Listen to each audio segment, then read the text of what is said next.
رات کی، اذا یسر جب وہ جانے لگے. یہ سین یا اور را سیر سے لفظ ہے. اس کا مطلب ہوتا ہے رات کا سفر کرنا یا چلنا سفر کرنا. اور یسر جو ہے فعل مضارع ہو گیا جب وہ جانے لگے. رات جب ختم ہونے لگتی ہے تو اندھیرا روشنی میں تبدیل ہونا شروع ہو جاتا ہے،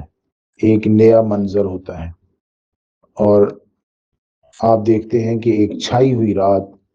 ایک اندھیری رات کس طرح تبدیل ہو جاتی ہے دن میں، روشنی میں. ہمارے کرنے سے تو نہیں ہوتی، اور کوئی ایسا اللہ کے علاوہ میں کوئی ایسا کرنے والا بھی نظر نہیں آ رہا کہ جو اس کو کر سکے. بہت بڑی تبدیلی ہے گپ اندھیرے سے نکال کر روشنی کی طرف لے جانا. اس بات کی قسم دی جا رہی ہے کہ دیکھیں، گپ اندھیرے سے روشنی کی طرف لے جانا ایک بہت بڑی تبدیلی ہے، اور یہ تبدیلی ہر روز آپ کے سامنے آتی ہے، آپ اس کا مشاہدہ کرتے ہیں.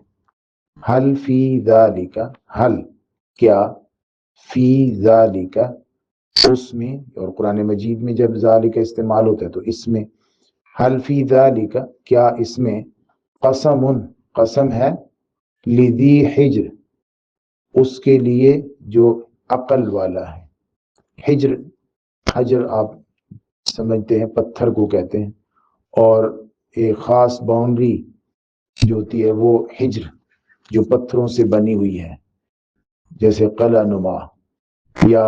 دیوار جس کے اندر والی چیزیں باہر اور باہر والی چیزیں اندر آنے سے روکی جائیں. عقل کو بھی حجر کہتے ہیں، اس لیے کہ عقل بھی انسان کو کئی چیزوں سے روکتی رہتی ہے کہ یہ نہ کریں، آگ میں ہاتھ نہ ڈالیں، بلند جگہ سے چھلانگ نہ لگائیں. کئی چیزیں ہیں جن سے عقل انسان کو روکتی ہے، اس لیے عقل کو بھی حجر، ایک پتھر نما ہے جو آپ کو ایک دیوار محسوس ہوتی ہے کسی کام سے کرنے کے لیے. تو وہ لوگ کہ جو عقل کو استعمال کرتے ہیں وہ ذی حجر ہو گئے، عقل مند لوگ ہو گئے. عقل کیا چیز ہے؟ کئی ایسی چیزیں جو انسان کے دل کو اچھی لگنے لگتی ہیں، عقل ان کا موازنہ کر کے بتاتا ہے کہ یہ کام کرنا ہے یا یہ نہیں کرنا، یہ مفید ہے یا غیر مفید ہے. تو خوشنما نظر آنے والی چیزیں، لذت اور مزے والی چیزیں، اگر وہ ظاہری طور پر خوشنما لگتی ہوں یا ابتدائی طور پر لذت اور مزے والی ہوں، لیکن وہ اپنے اندر نقصان بھی رکھتی ہوں، تو عقل ان سے روکتی ہے. ہم بیوقوف آدمی کو اگر ظاہر کرنا چاہیں کسی تصویر سے، کسی امیج سے، تو ہم یہ ظاہر کرتے ہیں کہ وہ ایک درخت کی شاخ پر بیٹھا ہے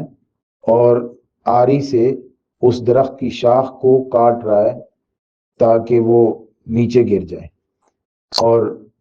اس شاخ کو کاٹتے وقت وہ یہ نہیں سوچ رہا کہ وہ خود بھی تو ساتھ گرے گا. یہ ایسا امیج ظاہر کرتے ہیں، لگاتے ہیں، جس سے پتہ چلتا ہے کہ یہ بیوقوف ہے، یہ کم فہم ہے، اس کے اندر عقل نہیں ہے، سمجھ نہیں ہے، سمجھ بوجھ نہیں ہے. یہ آنکھوں سے نظر آ رہا ہے کہ یہ جیسے شاخ کٹے گی تو یہ خود بھی ساتھ نیچے جائے گا، لیکن کئی وہ چیزیں ہیں کہ جو ہم کر رہے ہوتے ہیں بالکل اسی کی طرح ہی، لیکن ہم اس کو بے وقوفی نہیں سمجھ رہے ہوتے.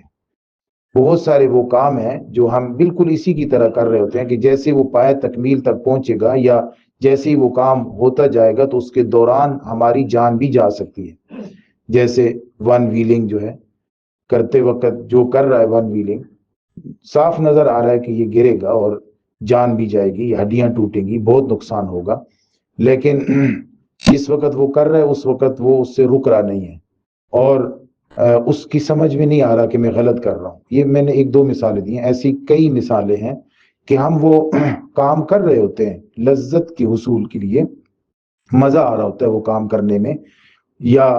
اس کام میں ہمیں محسوس ہو رہا تھا کہ ہماری عزت ہو رہی ہے، لیکن دراصل وہ بے وقوفی اور عقل سے دور چیز ہے۔ قرآن مجید نے ہمیں بتایا ہے کہ آپ کے پاس علم حاصل کرنے کے لیے 5 سینسز ہیں، 5 وہ حواس ہیں جن کے ذریعے سے آپ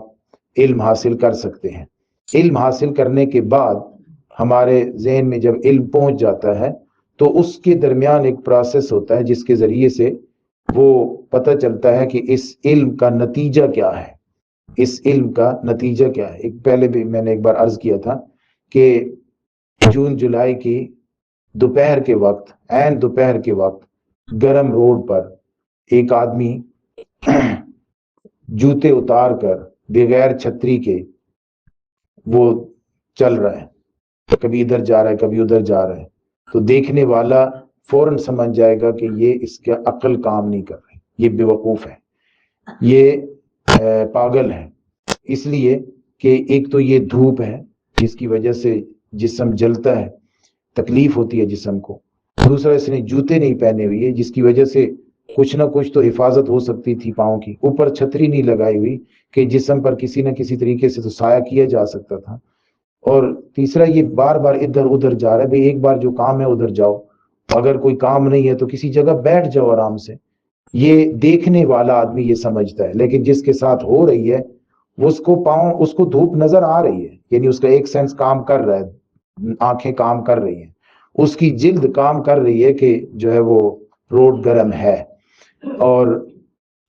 بار بار ادھر ادھر آ رہا ہے جا رہا ہے۔ اس کا مطلب ہے کہ ان ساری چیزوں کو دیکھتے ہوئے، محسوس کرتے ہوئے بھی اس کو عقل روک رہی نہیں ہے کہ بیٹھ جاؤ ایک جگہ پر۔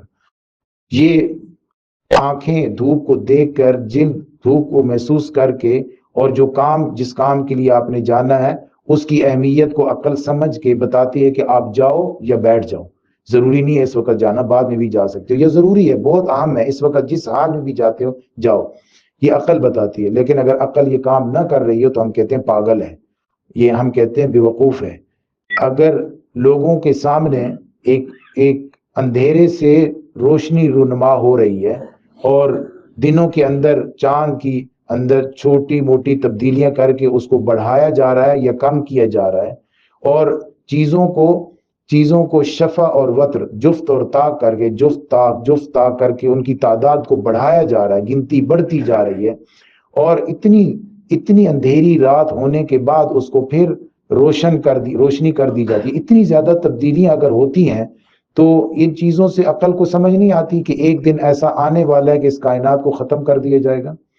اگر عقل کو یہ بات سمجھ آ جائے تو حضور اقدس صلی اللہ علیہ وآلہ وسلم نے فرمایا من یرد اللہ بہ خیرا یفقہہ فی الدین، جس کے ساتھ اللہ تعالیٰ بھلائی کا ارادہ کرتا ہے اس کو دین کی سمجھ عطا فرما دیتا ہے۔ اگر یہ بات سمجھ آ گئی ہے تو گویا کہ اس کے ساتھ اللہ رب العزت نے بھلائی کا ارادہ فرما دیا، اور اگر اس کو یہ بات سمجھ نہیں آئی، اتنی زیادہ تبدیلیوں کے بعد بھی اسے نہیں پتہ چلا کہ قیامت آئے گی اور یہ سارا کچھ ختم کر دیا جائے گا، مجھے بھی ایک ٹائم موت کے آغوش میں چلے جانا ہے اور جو کچھ میں نے کیا ہے اس کا مجھے حساب دینا ہے، اگر سمجھ نہیں آئی تو اس کا مطلب ہے اس کی عقل کام نہیں کر رہی تھی، اس نے ایک دھن میں زندگی گزاری ہے، ایک عشق میں زندگی گزاری ہے، کسی چیز کی لذت کا دیوانہ بن کے اس نے زندگی گزاری ہے، اس نے عقل کو استعمال نہیں کیا۔ اللہ رب ہمیں عقل استعمال کرنے کی توفیق عطا فرمائے۔